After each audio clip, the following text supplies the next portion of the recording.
I've never done one of these videos on a lift, but I am in a lift. That's me over there. In Manchester, I'm in the Inside Hotel, one of the Meliá hotels, Spanish chain that's very, very famous in Spain, not so famous in England, but the Inside Hotel, which you're going to see because I'm going to try to get a latte while I talk to you. You'll be able to see a little bit of it. There we are. That's the one. Anyway, let's find out where my latte is. Hi, is it possible to have a latte? Yeah, thank you very much. Right, what stories have we got this week? Good music for you. First of all, you have to go to the Champions League, of course, and look at Spurs, look at Real Madrid, pass, even look at Unai Emery. So let's start with Real Madrid. So Zinedine Zidane made a decision, a clever decision, of putting white players in Asensio and Lucas Vázquez to open up PSG. And they did not know how to defend that. Another thing that he did by putting as well Kovacic is actually telling the squad, look, the guys that are fit, the ones that are good, the ones that are needed are the ones that will play, not just because of your name anymore. So the BBC is dead, as we know, and you can see that he's lost confidence in Bale by playing Lucas Vázquez and Asensio and Kovacic and doing so well, the three of them. Actually, what you've got is a Real Madrid that finally has strengthened the B plan, if you like, has given confidence to those players. Now they realize that they can start big games, and that's good news for Real Madrid in the Champions League. Now, is this enough for Zidane to consider staying and not leaving at the end of the season? He's still got 1 year left in his contract, but to be honest, his entourage have been saying, maybe he's done enough, what else is there to win? Well, I'll tell you what there is to win. Another league, for instance, and another league with another bunch of players, key players, like Hazard or Courtois. Those two, as we know and have been discussing for a while, are in the shortlist that Real Madrid will try to bring to the club. There won't be huge changes. Benzema and Bale will have to keep an eye on them in the future. Asensio, forget it, it's been linked to English clubs. He's there at Real Madrid to stay. He will be a key figure of the future and the present of Real Madrid. And Zidane, will he stay? We will see, but he may find enough reasons to continue. Of course, Real Madrid looked around to see who was there available as well in case Zidane left, and they were not able to convince or even start conversations with some of them. Joachim Low, Klopp, Pochettino, they are to be put, I believe. They will stay where they are, and Real Madrid will have to convince Zidane to keep on. Now, the other story, of course, is the Spurs. And what do you think is the impression that people have in Spain of Spurs? I'm talking about the media, the ones that look closely at other teams away from La Liga. And you know what? The impression of Pochettino itself hasn't changed that much. The impression of Spurs itself have not changed that much. Why? Because, of course, they knew that Juventus could do what they did. Not play well, but win. And Spurs played really well. For 3/4 of the game, even more, and did enough to beat Juventus, but it did not happen. In football, you can win or lose, but the wrong thing would be to actually analyze what happened from the result. You look at 2-1 to Juventus and you think, oh, they deserve to win, they won. So let's write the story of Juventus always win, and you know, the old lady, blah, blah, blah. But if Kane, instead of hitting the post, goes 1 centimeter inside the goal, and after hitting the post, scores, the ball goes in 1 centimeter, then we will be talking about something else. And that is the problem I feel sometimes of analysing games from the result. You should analyse the performance, and I know that most of you that follow this channel do exactly that, analyse the performance.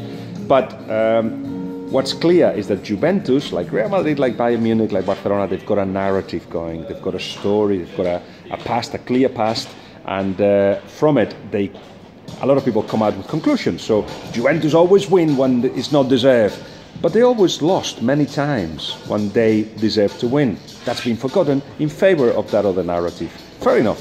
Spurs don't have a narrative. And the narrative that a lot of people want to impose is the one that they bought less. Forget that, because this is a new Spurs. It's not just about Pochettino. It's about Daniel Levy choosing Pochettino, sticking with Pochettino, about Harry Kane, Dele Alli staying at Spurs, about Ericsson wanting to succeed at Spurs. Thank you very much. Oh, is that chocolate? Is that chocolate? No, that's coffee bean. Coffee beans, okay. Oh, that's chocolate. Coffee should always go. Thank you very much. Coffee should always go with chocolate. In fact, let's just have a bit of chocolate. No, I have to wait. So, the narrative of Spurs is not that they are bottlers. The narrative of Spurs is that there is a new Spurs. They are progressing. They're doing it in a way that they haven't done it in the last 20 years, through bringing players, through keeping them, through developing them. They don't have the money of others. They, of course, needed a famous victory to actually say, see, that's progression. But the fact is, they are progressing. Look at it. They are progressing every year. They score more goals. They go further in the Champions League. They're competing now in the league with teams with a lot more money.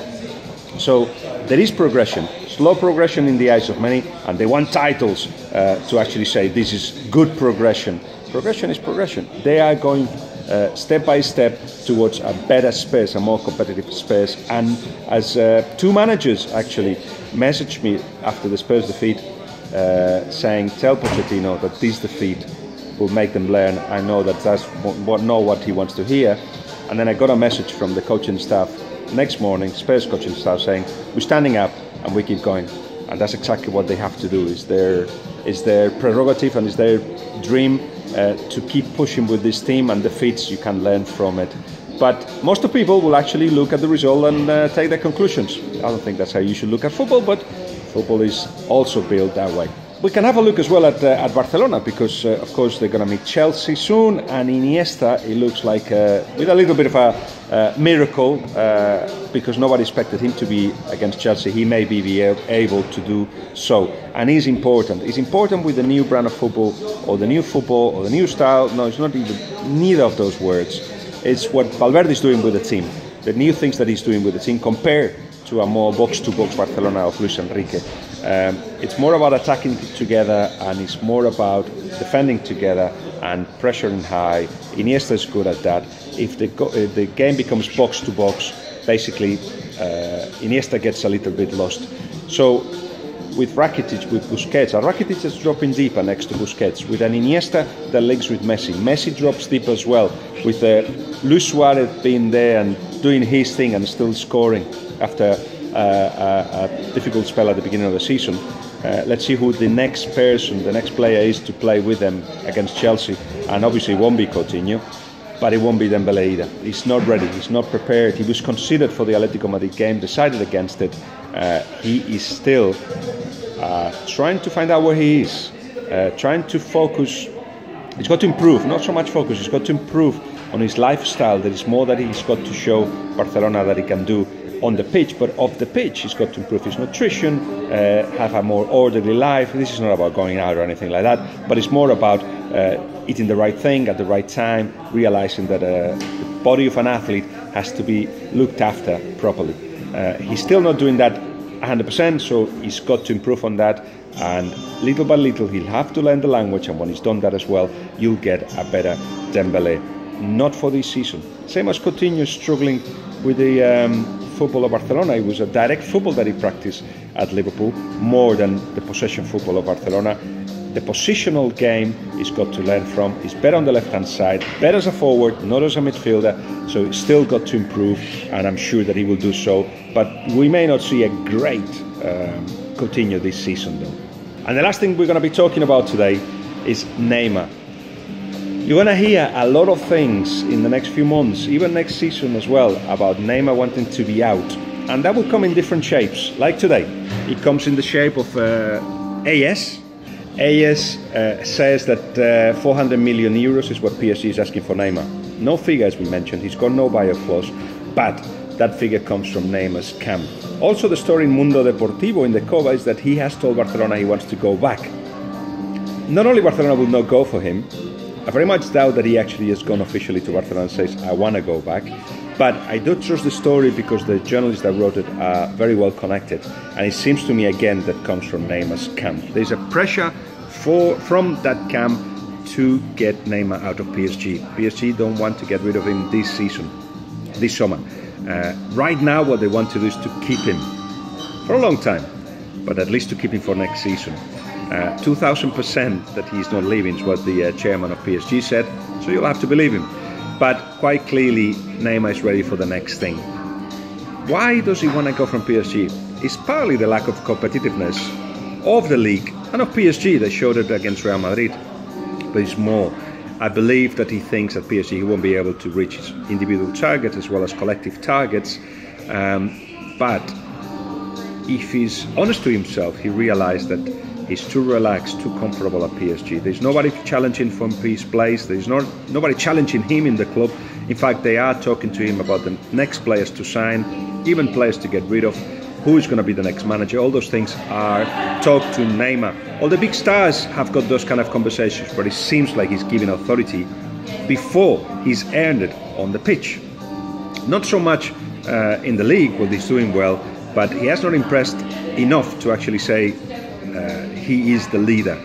He's not the leader. There is groups, little groups at PSG, and it'll be interesting to see what decisions PSG take in terms of which group they stay with. Obviously, in theory, it will be the one around Neymar, so we'll have to see what happens with Cavani, for instance. They don't get on, and quite clearly Cavani may be thinking about the next thing. Remember what a bunch of very well-connected agents are trying to do. Remember, Lewandowski to PSG, Cavani to Chelsea, Morata to Bayern. But remember, those three clubs have got a lot to say, and Bayern don't want to get rid of Lewandowski, and we'll have to see about the rest. So that's that for now. I'm going to Pep Guardiola's press conference today, and I'll be at the University of Liverpool later on as well, just talking to students. One of things I enjoy the most, really. So I'll talk to you later. Bye.